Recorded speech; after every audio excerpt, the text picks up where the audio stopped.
하나님 말씀은 열왕기상 19장입니다. 19장 전체부터 다시 한번 그 내용들을 깊이 나눠보고자 합니다. 갈멜산에 있던 엘리야를 호렙산으로 이끄신 하나님이란 제목으로 말씀을 묵상하고자 합니다. 엘리야의 생각은 갈멜산으로 향해서 가야 하는 것이었지만 하나님께서는 그 엘리야를 호렙산으로 이끄사 이스라엘을 향하신, 또한 엘리야를 향하신 하나님의 신실하심을 온전히 이어나가셨습니다. 엘리야가 갈멜산으로 향할 때에는 자신감을 가지고 세상을 향하여 하나님을 증거하기 위해서였습니다. 그러나 엘리야가 호렙산으로 가게 된 것은 자기 스스로는 더 이상 어떠한 답이 없었기에 낙심된 상태에서 하나님의 강권적인 인도하심을 따라 사실 처음에는 무슨 일인지도 잘 모르는 상태에서 그저 아합과 이세벨을 피해서 그곳 호렙산으로 피해서 나아갔던 것입니다. 엘리야가 갈멜산으로 갈 수 있었던 것은 이스라엘이 하나님을 잊고 불순종과 우상숭배로 가득 차게 되자 하나님의 징계로 말미암아 3년이 넘게 이스라엘의 가뭄이 지속되고 있었을 때에 어느 누구도 경험치 못했던 그 하나님을 엘리야는 유일하게 그 3년의 기간 동안 확실하게 경험함으로 이미 하나님의 살아계심과 전능하심에 대한 강한 확신이 있었기 때문에 갈멜산을 향하여 가서 하나님이 살아계심을 증거하려 했던 것이었습니다.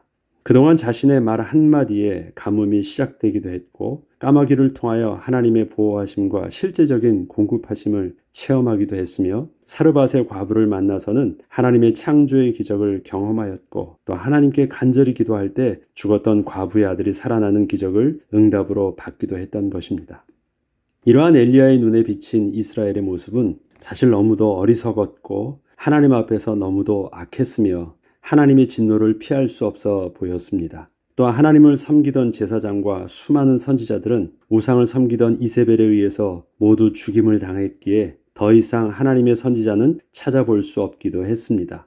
이때 엘리야가 자신만이 할 수 있는 유일한 방법으로 여기고 또 생각해낸 것이 바로 자신이 그동안 경험했던 살아계신 하나님을 사실적으로 보여주어 거짓 선지자들을 완전히 멸하는 것이었습니다. 하나님께서는 엘리야의 기도대로 갈멜산에서 하나님의 살아계심을 제단에 불러서 보여주사 엘리야가 참되신 하나님의 종인 것과 여호와 하나님이 이스라엘의 참된 하나님이심을 분명하게 드러내 보여주셨습니다. 이것은 엘리야의 계획과 생각대로 그렇게 하나님이 응답 주신 것이었습니다. 그렇지만 그러한 기적에도 불구하고 엘리야의 생각과 계획대로 이스라엘의 왕이 하나님께 돌아오지는 않았습니다. 여전히 우상 숭배의 모습은 계속되었고 오히려 자신도 생명의 위협을 당하는 처지까지 가게 되었던 것입니다. 이처럼 엘리야는 분명히 하나님의 응답은 확실하게 받았지만 그것이 엘리야가 계획한 대로 이스라엘의 신앙 회복을 위한 실제적 해답은 되질 못했던 것입니다. 엘리야의 절망과 낙심은 자신의 기도가 응답이 없던 것이 문제가 아니었고 자신의 생각과 계획대로 아무 일도 되어지지 않았기 때문이었습니다. 원한 대로 하나님이 응답도 주셨어요. 다 증거도 보여주셨어요. 계획대로 다 됐어요. 그런데 일은 된 게 없어요. 이렇게 되면 다 될 줄 알았는데 실질적인 그 결론은 나지는 않았던 거예요. 갈멜산으로 향했던 엘리야의 당당함은 이제 두려움과 절망으로 바뀌어 생명의 위협을 피해 광야로 도망갈 수밖에 없었고 또 할 수 있었던 일도 그저 죽기를 기다리면서 음식을 끊고 누워있는 것이 전부였습니다. 이처럼 엘리야는 자신이 할 수 있던 모든 것이 다 끝났다고 생각하고 있었을 때 하나님께서는 비로소 엘리야를 향해서 하나님의 선하신 계획을 시작하셨습니다. 하나님께서는 광야의 로뎀나무 아래에서 영육간에 지쳐서 잠을 자고 있던 엘리야에게 아무 말씀도 하지 않으시고 그저 숯불에 구운 떡과 물을 그의 머리맡에 두시고 일어나 먹게 하셨습니다. 엘리야는 아무 생각 없이 먹었고 또다시 누웠습니다. 엘리야는 지금 피곤해서 잠을 자려고 하고 있는 것이 아니라 어떤 일이든지 하고자 하는 의욕이 없는 상태였습니다. 그냥 마음이 다 내려놓은 상태이기 때문에 아무것도 하고 싶지가 않았던 것입니다. 그냥 포기 상태에 있었던 것입니다. 하나님께서는 이러한 엘리야를 책망치 않으시고 충분히 기다리신 후에 천사를 보내사 또다시 음식을 먹게 하셨고 확실하게 기운을 차리게 하여 주셨습니다. 그리고 그 다음에 이렇게 말씀하여 주셨습니다. 일어나 먹으라. 내가 갈 길을 다 가지 못할까 하노라.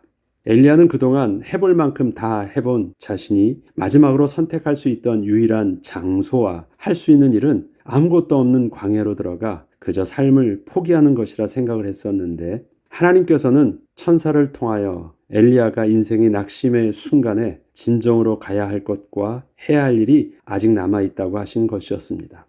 엘리야는 끝이었지만 하나님은 시작이셨던 것입니다. 하나님께서는 이 일을 위해서 지난날 하나님께서 엘리야에게 주셨던 유일한 은사를 이때에 사용하게 하셨습니다. 음식을 먹고 힘을 얻게 하신 후 지난날 아합 왕의 마차 앞에서 그렇게 달렸어도 지치지 않게 해주셨던 그 능력을 이제는 40일간 밤낮을 지치지 않고 가게 하셔서 하나님의 산 호렙까지 도착하게 하신 것이었습니다. 지난날 대적하는 아합 왕과 이세벨을 상대해서 대단한 능력과 창조의 기적이 필요한 줄 알고 있던 엘리야에게 하나님께서 유일하게 주셨던 그 은사는 오직 지치지 않게 달릴 수 있던 은사였는데 이 은사는 사실 세상을 향해서는 그리 대단하게 보여줄 수 있는 것이 아니었지만 엘리야가 하나님을 온전히 만나는 곳까지 갈 수 있게 하는 데는 가장 중요한 은사였던 것이었습니다. 별거 아닌 줄 알았어요. 제가 지난 시간에도 말씀드렸지만 달리는 게 뭘 대단해요. 그리고 그 악한 왕을 하나님의 사람과 그 하나님의 이름으로 그를 앞에서 달리면서 섬긴다? 이것은 제가 그전에도 표현하기를 하나님 입장에서는 자존심 상하는 일들이었는데 그냥 그렇게 하나님께서는 특별하게 엘리야에게 그 은사를 주셔서 달리게 하셨던 거예요. 이것이 유일하게 하나님으로부터 직접 받아서 엘리야가 감당할 수 있었던 은사였습니다. 잘 달리는 은사. 달렸는데 말처럼 달려도 지치지 않는 은사였어요. 그것이 하나님의 말씀을 전한 엘리야에게 무슨 도움이 되겠어요. 그런데 그것이 하나님의 큰 그림이 오늘 본문에 나옵니다. 음식을 먹게 하시고 40일 주야로 밤과 낮으로 지치지 않고 하나님이 산 호렙으로 사는 데는 그것이 유일했던 거예요. 그 은사는 세상을 향하여 힘을 보여주려고 주셨던 은사가 아니라 내 힘이 낙심되었을 때 하나님께 나아갈 수 있도록 지켜주는 중요한 은사였던 것입니다. 엘리야에게 있어서 그 은사는 너무도 중요한 것이었습니다. 내 힘이 아니라 하나님을 의지하러 나아가는 데 필요한 하나님이 주신 은혜, 그것이었습니다. 세상을 향해서는 보여줄 것이 없지만 하나님을 향해서는 반드시 필요했던 은혜를 하나님께서는 이미 앞서 하시고 주셨던 것이었습니다. 하나님께서는 드디어 호렙산에 도착한 엘리야에게 인생의 본론의 사역을 시작하여 주셨습니다. 엘리야는 본론이 갈멜산에 서 있는 것이 자기 인생의 최고의 순간이었고 최고로 보여줄 수 있는 능력이라 생각했는데 하나님은 그것이 서론이셨어요. 엘리야의 본론은 호렙산으로부터 시작되는 것이었습니다. 그 시작은 먼저 그동안 엘리야가 가지고 있던 그 생각들을 바로잡아 주시는 것이었습니다. 하나님께서 엘리야에게 왜 이곳에 오게 되었느냐고 물으셨을 때 엘리야는 이스라엘에 유일하게 아합 왕과 이세벨을 상대해서 싸울 수 있던 자신의 노력도 이렇게 결국은 다 허사로 돌아갔기 때문에 더 이상 아무런 희망이 없어서 이렇게 하나님 앞에까지 피해서 오게 되었다고 대답을 하였습니다. 하나님께서는 이러한 엘리야의 대답을 들으시고 굴 밖으로 나가 호렙산에서 하나님을 향하여 서라 말씀하시고 굴 밖으로 나가서 하나님을 향하여 서 있는 그 엘리야에게 크고 강한 바람으로 엘리야가 서 있는 산이 갈라지고 바위가 부서지는 것을 직접 자신의 몸으로 느끼고 보게 하여 주셨습니다. 그리고 땅이 흔들리는 지진을 통하여 강한 진동도 느끼게 하여 주셨습니다. 마지막으로 당장이라도 집어삼킬 것 같은 큰 불을 눈앞에서 보게 하여 주셨고 그 뜨거움을 느끼게 하여 주셨습니다. 이것이 지금 그 호렙산에서 일어나고 있는 일들입니다. 먼 산에서 비디오를 보고 있는 것이 아니라 환상을 보고 있는 것이 아니라 자기가 서 있는 그 산이 갈라지고 바위가 갈라지고 땅이 요동하고 막 산에 불이 붙고 하는 일들이 그 자기 앞에서 실제적으로 펼쳐져서 온몸으로 느끼고 있는 상황입니다.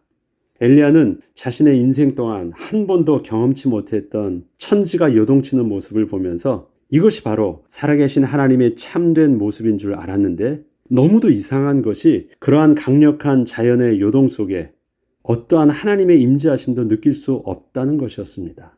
하나님이 하시는 일 같은데 아무런 하나님의 임재하심이 없다라는 것이에요. 그냥 허상이었을 뿐입니다. 보이는 것과 들리는 것, 뜨겁게 느껴지고 몸을 제대로 가눌 수 없을 정도로 흔들리는 것을 보면 지금 이것이 환상이 아니라 실제가 맞는데 그 이상은 아무것도 아닌 것이 너무도 이상한 것이었습니다. 이러한 일들이 일어나고 있어 도대체 하나님은 어디 계시는 것인지 찾고 있을 때 드디어 관심을 가지고 듣지 않으면 전혀 알 수 없었던 세미한 소리가 들리는 것을 알게 되었고, 그 세미한 소리가 단지 소리가 아니라 하나님의 음성이었을 때 깨닫게 되었습니다. 엘리야가 그동안 하나님을 찾고자 하고 자기가 필요한 것을 얻고자 할 때는요, 그냥 눈앞에 보이는 능력이 전부인 줄 알았고 힘이 전부인 줄 알았어요. 그것만 보여주면 되는 줄 알았어요. 그런데 하나님께서 엘리야에게 굴 밖에 서서 하나님을 향하여 서라고 할 때는 굴 밖에 서서 그럼 누구를 찾아야 되는 거예요? 하나님을 찾아야 돼요. 알겠습니다. 그러고 나가서 하나님 향하여서 얼굴을 들고 하나님을 찾고자 하는데 그 앞에 천지가 진동되어지는 상황이 보여지는 거예요. 그런데 나는 지금 하나님을 찾고 있는데 그 천지가 진동되는 소리는 하나님은 아니었던 거예요. 이해되세요? 만약에 자기가 필요로 하는 것이 능력이었다면 그것이 눈앞에 보이면 흥분했을 텐데, 하나님 앞에 서라고 하고 하나님 앞에 서서 내 하나님 말씀하여 주셔서 하고 하려고 보는데 그 앞에서 천지가 진동되고 있어요. 대단해 보였지만 자기가 듣고자 하고 보고자 하는 하나님은 아니라는 것을 확실히 느낄 수 있었기 때문에 하나님이 안 계신 그 허무함을 느끼고 있는 거예요. 그때 지난날에는 관심 없었던 그 작고 세미한 소리, 옛날엔 그게 소리처럼 지나간 일처럼 보이는데 내가 하나님 앞에 서서 하나님의 음성을 듣고자 할 때는 그게 소리가 아니라 세미하게 속삭이는 하나님의 음성으로 자기에게 관심 있게 들렸던 것입니다. 하나님의 음성이 자기에게 들리는 것을 느꼈습니다. 엘리야는 그제서야 천지가 요동하는 것이 중요한 초점이 아니라 그렇게 요동하도록 명령하시는 하나님의 주권이 사실적인 능력의 핵심임을 새롭게 인식하게 된 것이었습니다. 비록 세미하게 들리는 음성이라 할지라도 그 작은 미세한 소리가 바로 천지를 창조하시고 만유의 주인 되신 하나님의 권위가 담겨있는 명령이시라면 만물은 하나님의 주권에 순종하게 되어 있는 것임을 정확하게 보게 된 것이었습니다. 하나님의 명령은 작고 세미했지만 하나님의 크신 권능과 권위는 천지를 요동케 하는 능력과 주권이 있으심을 보여주신 것입니다. 하나님의 크신 힘으로 세상을 슈퍼맨이 세상을 막 뒤집는 것처럼 그 힘으로 움직인 것이 아니라 하나님의 권세와 하나님의 주권으로 작게 명령하셨어도 세상은 크게 반응할 수밖에 없었던 능력들을 그렇게 보여주셨습니다. 하나님께서는 하나님의 살아계심을 보여주었어도 전혀 개의치 않고 마치 세상 권세가 자기 것인 줄 알고 오히려 그 권세를 가지고 하나님을 대적하며 자신을 죽이려 하고 있는 이세벨로 인하여 크게 낙심하고 있는 엘리야에게 세상의 권세도 하나님의 주권적 허락하심이 있어야 가능한 것임을 이렇게 그 예로 보여주시고 알려주신 것이었습니다. 어떻게 엘리야가 아람의 왕을 바꿀 수 있을까요? 또한 어떻게 절대 무너지지 않을 것 같은 이스라엘의 왕이 또 바뀌고 또 그 왕비도 없어질 수 있을까요? 하나님은 엘리야에게 세미한 음성으로 아람의 왕 하사엘을 세우라고 하셨고 이스라엘 왕을 아합 왕 대신 예후를 세우라고 말씀을 하셨거든요. 근데 어떻게 선지자가 세상 권세에 있는 그 왕을 세울 수 있겠어요? 하나님께서는 엘리야에게 단지 저들에게 찾아가 하나님께서 왕으로 세우실 것이라는 그 약속의 말씀을 전하고 기름을 부어주라고만 하신 것입니다. 엘리야가 할 수 있는 일들은 기름을 부어주고 하나님의 약속의 말씀만 전하는 것이었지만 하나님께서는 엘리야를 통하여 전해준 그 말씀대로 하나님께서 친히 하나님의 주권으로 그렇게 왕을 세워주신다는 것이었습니다. 세상 권세와 하나님의 주권은 따로 분리가 되어 있는 것인 줄 알고 있던 엘리야에게 더 이상 자신을 죽이려 하고 있던 아합 왕과 이세벨을 두려워하지 않아도 된다는 것을 그렇게 깨닫게 하여 주셨던 것이었습니다. 그리고 자신의 계획과 자신의 생각 속에서 하나님을 향한 열심으로 스스로 해보려 했을 때에는 전혀 보지 못했던 하나님의 사람이 한두 명도 아니라 7,000명이나 있다고 말씀하시는 하나님의 말씀을 듣고 이스라엘을 향한 새로운 시선이 열리게 되었고 그 7,000명을 향한 새로운 사역의 방향이 서게 되었습니다. 그리고 이 일을 위해서 새로운 제자 엘리사를 만날 수 있게 하여 주셨습니다. 엘리야는 하나님의 산 호렙에서 이제는 이세벨과 아합을 상대할 수 있는 대단한 능력을 받고 내려온 것이 아니었습니다. 자신을 향한 하나님의 계획을 그제서야 구체적으로 듣게 된 것이었습니다. 그동안 자신의 그 하나님을 향한 일방적인 열심 속에 보지 못했던 하나님의 시선을 가지고 하나님의 백성을 보게 되자 혼자만 있는 줄 알았던 하나님의 사람들이 아직도 북이스라엘에 많이 숨겨져 있음도 보게 되었고, 더 이상 세상 권세와 힘에 맞서 싸우는 방법이 아닌 진정으로 이스라엘을 회복할 하나님의 방법도 온전히 깨닫게 되었습니다. 우리는 갈멜산으로 가기 전에 먼저 하나님이 이끄시는 하나님의 산 호렙의 길로 나가는 은혜를 그래서 먼저 얻어야 되겠습니다. 상징적으로 갈멜산이 보여주는 것은 무엇입니까? 하나님을 향한 나의 열심이에요. 하나님을 향한 나의 계획입니다. 하나님을 향한 중심이 틀린 것 아니고 하나님을 향한 열심이 잘못되지 않았습니다. 나는 하나님을 향한 열심을 가지고 하나님을 위해서 하고자 하는 일이었는데 그것이 나의 방법이었고 나의 계획이었고 나의 생각대로 하나님이 도와주시기만 하면 그렇게 될 수 있다고 하는 엘리야의 강한 자신감이었습니다. 하나님은 엘리야의 그 생각들을 아니야 그거 틀렸어 바로 꺾지 않으셨고 그냥 그렇게 하도록 하여 주셨습니다. 그렇지만 그것이 답이 되지 않는다라는 것을 더 사실적으로 알게 하셨고 그 일을 통해서 구체적으로 하나님의 선하신 방법들을 그 다음에 알려주신 것입니다. 우리의 삶 속에 기도하고 응답받는 것, 그것이 다 정답이 아닐 수 있습니다. 내 생각대로 되어지는 것이 다 옳은 것이 아닙니다. 하나님은 하나님의 선하신 계획 속에서 엘리야처럼 하나님의 응답을 그대로 온전히 다 천지를 창조하는 갈멜산의 기적과 같은 응답을 우리를 통해서 주실 수도 있습니다. 그렇다고 해서 그것이 내가 옳다고 하는 증거가 될 수 없고 그것이 온전한 하나님의 뜻에 맞는다고 우리는 보기 전에 우리에게 주시는 하나님의 음성에 세밀하게 들려주시는 그 하나님의 음성에 우리가 귀 기울일 수 있는 호렙산을 향한 발걸음이 더 우리에게 필요할지 모릅니다. 오히려 우리가 세상을 향해 자신 있게 들 수 있는 그 은사보다도 세상에는 보여줄 수 있는 것이 없어 보이지만 오히려 하나님께 나아갈 수 있는 우리의 겸손함과 긍휼함과 애통한 마음이 하나님이 우리에게 복을 주시는 더 큰 은사의 비밀일 수 있음을 우리는 깨닫고 지금 내가 가고자 하는 방향성이 갈멜산인가 아니면 내가 호렙산인가 우리는 그 방향 속에서 먼저 하나님 앞에 나아가는 은혜가 우리 속에 있어야 하겠습니다. 기도하겠습니다. 하나님, 우리는 세상을 변화시키기 위해서는 갈멜산의 기적이 필요한 줄 알고 있지만 하나님께서는 세상을 변화시키며 우리를 복의 근원으로 부르실 때 하나님께서는 하나님의 산 호렙으로 부르셨습니다. 갈멜산으로 가려 하지 않게 하시고 호렙산으로 부르시는 하나님의 음성에 순종하여 하나님께 나아갈 수 있는 그 은혜를 먼저 우리가 얻게 하여 주시고 세밀하게 말씀하시는 하나님의 음성에 먼저 우리의 귀가 열리고 또 우리의 심령이 겸손하게 또 마음문을 열고 주님 앞에 나가는 은혜가 있게 하여 주옵소서. 감사드리며 우리 주 예수 그리스도 이름으로 기도합니다. 아멘.